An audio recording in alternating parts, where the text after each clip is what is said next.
importancia primero cómo se desarrolló, cuál fue la afluencia, la participación de las ponencias, etcétera, etcétera.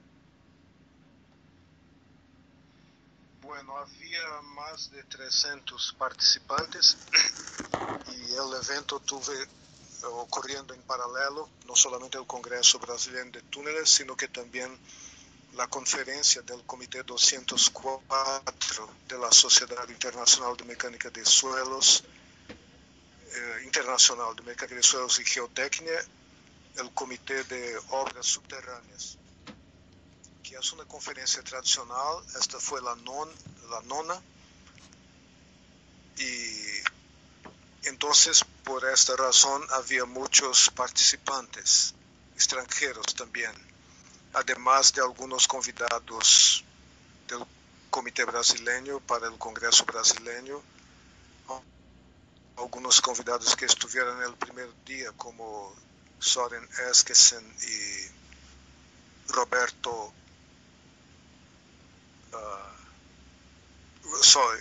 Galler. Bien. De Austria. Entonces el número de extranjeros fue significativo. El Congreso y la conferencia fueron muy bien, yo diría, aunque tengamos en este momento en Brasil una crisis económica muy fuerte. Organizar un congreso en un momento como esto, en que no solamente la economía del país, pero principalmente las inversiones en infraestructura están paradas. Organizar un congreso de túneles que tiene mucho a ver con la infraestructura fue muy difícil en un momento como estos, pero a pesar de las dificultades, el congreso, no solo desde el punto de vista de número de participantes, sino que también la calidad de atención de las conferencias, todo estuvo muy bien. Y una de los tópicos que se repitió mucho en el Congreso, yo diría, en lo que se refiere a la apertura, al encerramiento, y aunque la ponencia de Roberto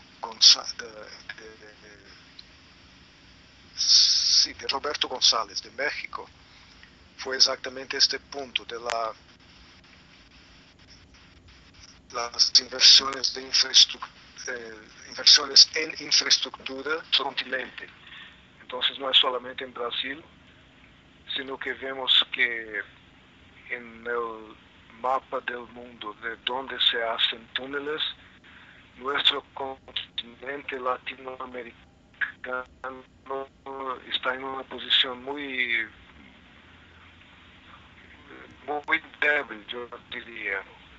Pues en África, en Asia en este momento es mucho, no solamente países como China, que siempre sí sabemos que los números de China son altos, sino que también India en este momento.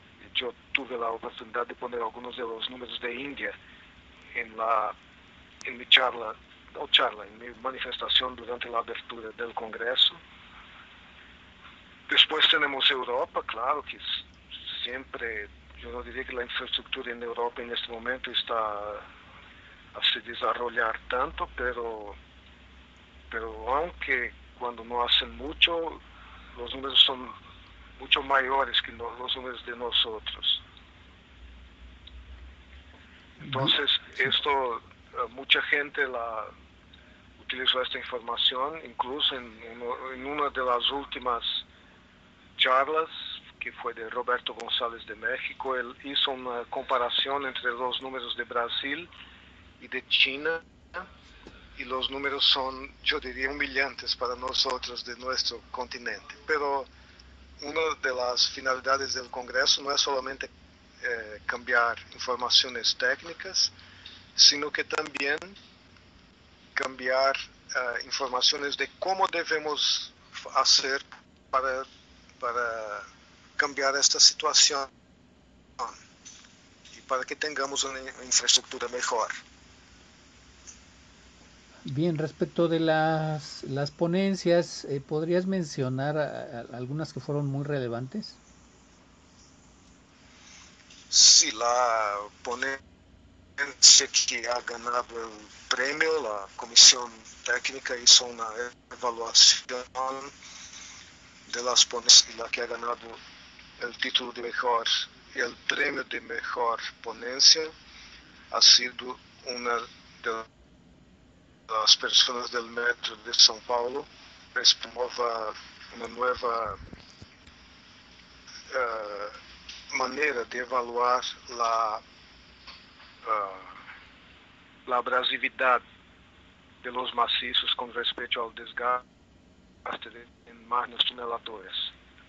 Esto en realidad ha sido parte de la tesis de maestría de los autores y ha sido una ponencia que sí puede tener impacto no solamente en nuestro medio técnico, sino que aunque fuera de Brasil, fuera del continente. Bien, sí. Tuvimos también la ponencia de Roberto González, yo también reputo como uno de los puntos altos de Lula, tal vez seguramente el país donde se construyen más túneles en nuestro país y las evoluciones y dificultades de iniciar un túnel sin todas las investigaciones geológicas necesarias, pero si ustedes lo siguen haciendo y haciendo bien. Una ponencia que yo destaco es la de Luis Bastos, del Metro de São Paulo, que habló sobre la construcción de la línea 5 del Metro de São Paulo, una línea con una región bien construida, edificios en la mayoría de los tramos, edificios de alto padrón y, claro, las interferencias de una obra subterránea con edificaciones que no se pueden y hay que construirlas a tiempo. Es siempre un desafío muy grande, pero esto también yo reputo uno de los puntos altos del Congreso. Muy bien. ¿Hacia dónde va la construcción de túneles en América Latina? ¿Cuál es el escenario? Bueno, ITA en realidad yo preferiría esperar 2 meses para darte una respuesta mucho más precisa con respecto a esto, porque ITA está exactamente en este momento terminando una encuesta que la hicieron con los países miembros de ITA, preguntando a cada país cuánto se construye y túneles para qué finalidad. Entonces, la ITA está en realidad en este momento recompilando estas informaciones y en la próxima Asamblea General en Bergen, en 2 meses, estos datos van a ser tornados públicos. Entonces, yo prefiero esperar esto para dar una posición mucho más actualizada. Pero en la encuesta que se hizo hace 2 años, 2 o 3 años, fue divulgada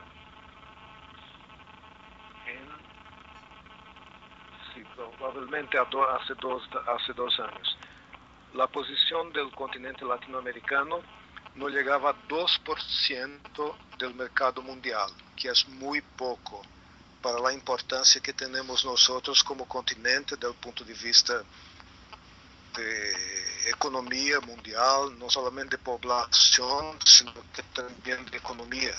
Si tomamos un país como Brasil, por ejemplo, que ha sido la 7ª economía del mundo, pienso que hoy somos como economía del mundo, es inadmisible que un continente como este, México es otra economía muy importante,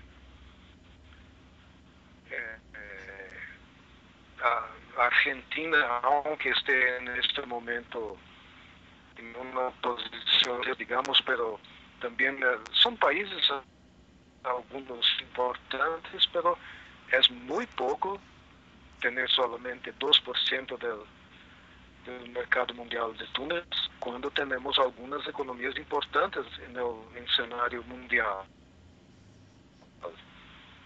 Entonces, esto hay que cambiar pues, de infraestructura. Y yo en la abertura del Congreso mencioné un dato que vi hace 3 meses, en octubre, 4 meses, en octubre del año pasado, en Salzburg, durante el Congreso Austríaco de Túneles, lo llaman Austrian Tunneling Day, en que había una delegada de la Comisión Europea de Bruselas, y ela ha dado uma informação que é muito importante neste aspecto. A comunidade europeia vai hacer inversiones de 1.5 trillones de euros. Yo no sé si en español se dice la palabra trillón, pero es mil millones.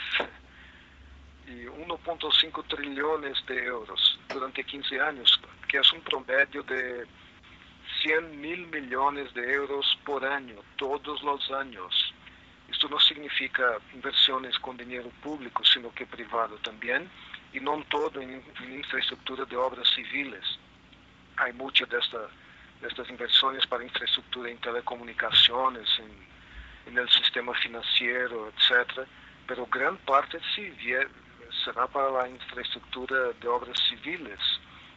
Y la razón que ella decía exactamente que la Europa Central ya tiene una infraestructura de muy buena calidad, pero la competencia de Asia en este momento, donde se construye tanto en infraestructura, la competencia será muy fuerte y la única manera de la Europa mantener su economía en un nivel adelantado con relación a otros países del mundo es inversiones pesadas en infraestructura.